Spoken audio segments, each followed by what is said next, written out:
ICE says its agents use a, quote, minimum amount of force when making arrests. But every day, new videos pop up online which seem to indicate something else.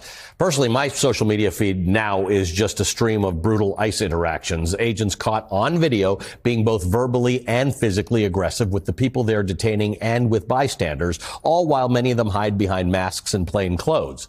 These tactics appear brutal in nature, alarmingly so, and the presence of a rolling camera doesn't actually seem to deter any of it. Many of the videos are difficult to watch, but we do feel that it's important for all of us together to bear witness to what's happening to human beings on the streets of America. On Wednesday, this video was taken outside of an elementary school in Chicago. It shows a group of masked ICE officers trying to pull a woman out of her car. Eyewitnesses say the woman was in line for afternoon school pickup at the time of the incident. Hey, you guys came to the school to do this? Do you have a warrant? My name is Jocelyn. They haven't asked for a warrant from Cicero. They don't have a warrant. They didn't ask for one.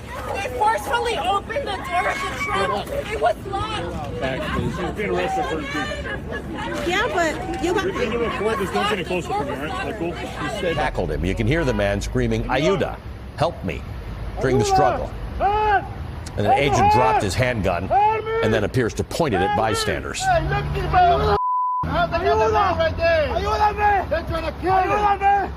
Ayúdame! That's the people! Where's paper?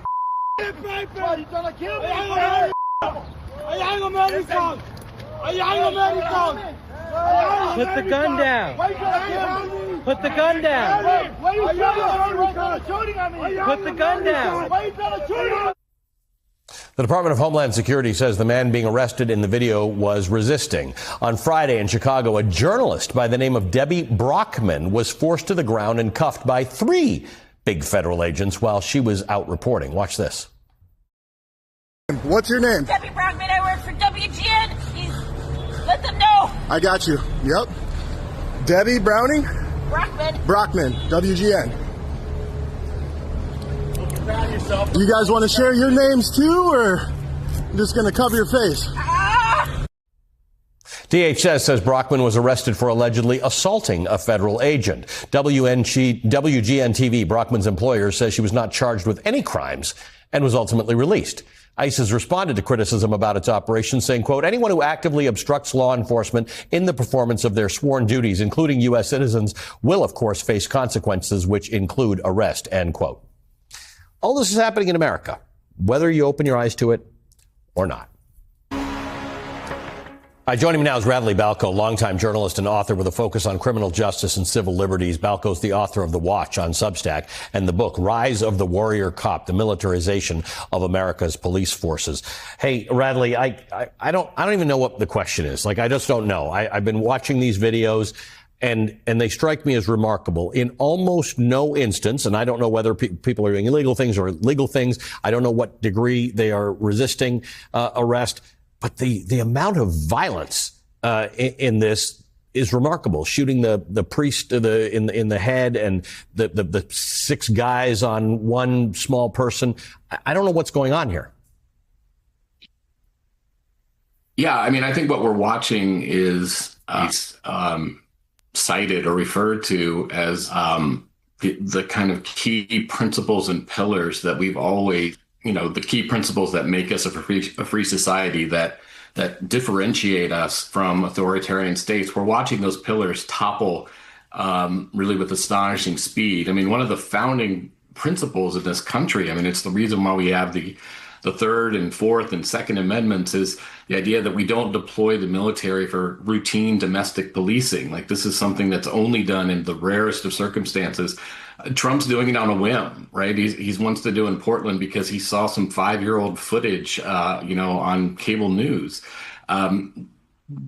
We distinguish ourselves from authoritarian states by saying we don't have secret police in this country, right? Our police are accountable. They have name tags. They have badge numbers. We've seen, immigrants green card holders be arrested for expressing or exercising their First Amendment rights. Well, that's out the window now.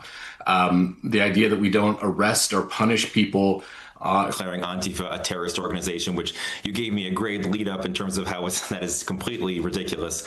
I received a wave of death threats pushed on by a number of right-wing provocateurs online, pushed on by Turning Point USA at my campus, pushed on by Fox News. It led to the point where my address was posted on X, and I felt unsafe in my home and increasingly unsafe in the country. When I tried to leave the country on Wednesday, my reservation was mysteriously canceled at the last second. I don't know exactly what happened with that, but it was awfully fishy. And then I was stopped, searched, and interrogated by federal agents as I made my way out of the country on Thursday, despite facing no charges for any crimes whatsoever. As you said, I'm an investigator, I'm a dad, I'm just trying to live my life. I'm not even writing about anti-fascism anymore. This is about a book I wrote 8 years ago. So it really shows, I think, the kind of authoritarian creep going on with the Trump administration.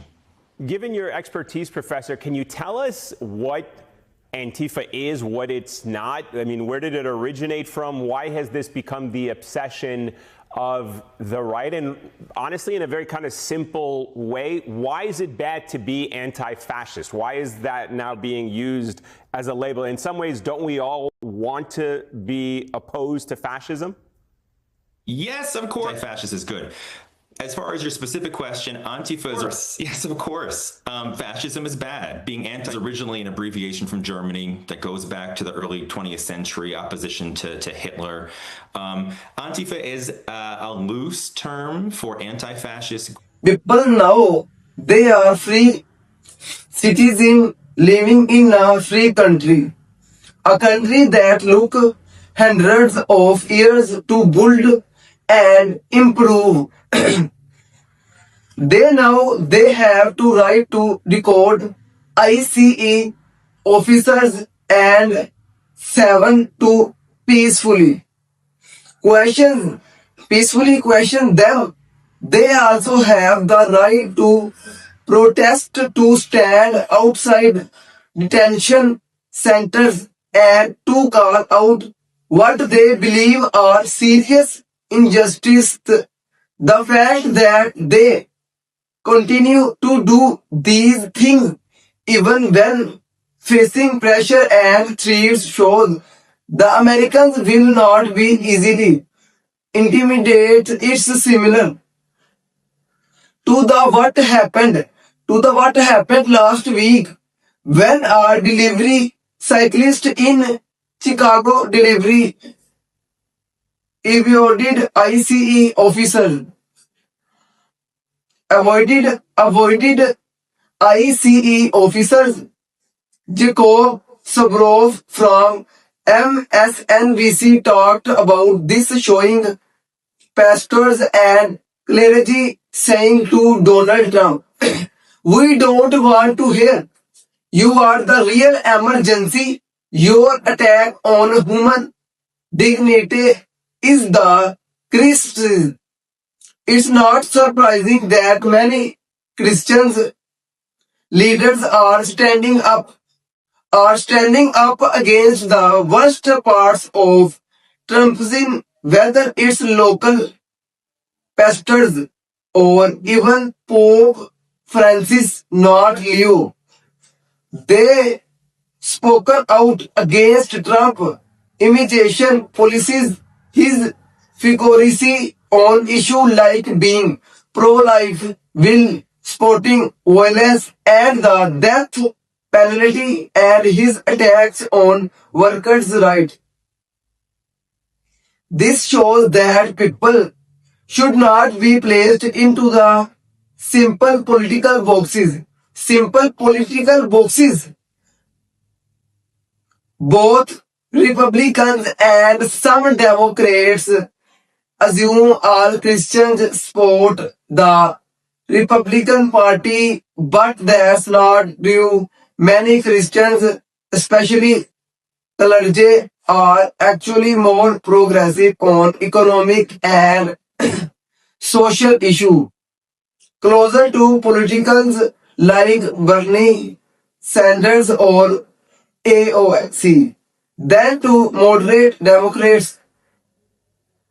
These Christians could become strong allies for real progress, and they're saying something improved the real anti-Christian behavior, meaning actions that go against The teachings of justice is not coming from Antifa or Democrats. It's coming postly from Trump, the mega movement and right-wing billionaires. In short, they saying we don't want Trump's false virus of Christianity. We want real Christian values of compassion, justice and love. Justice and love.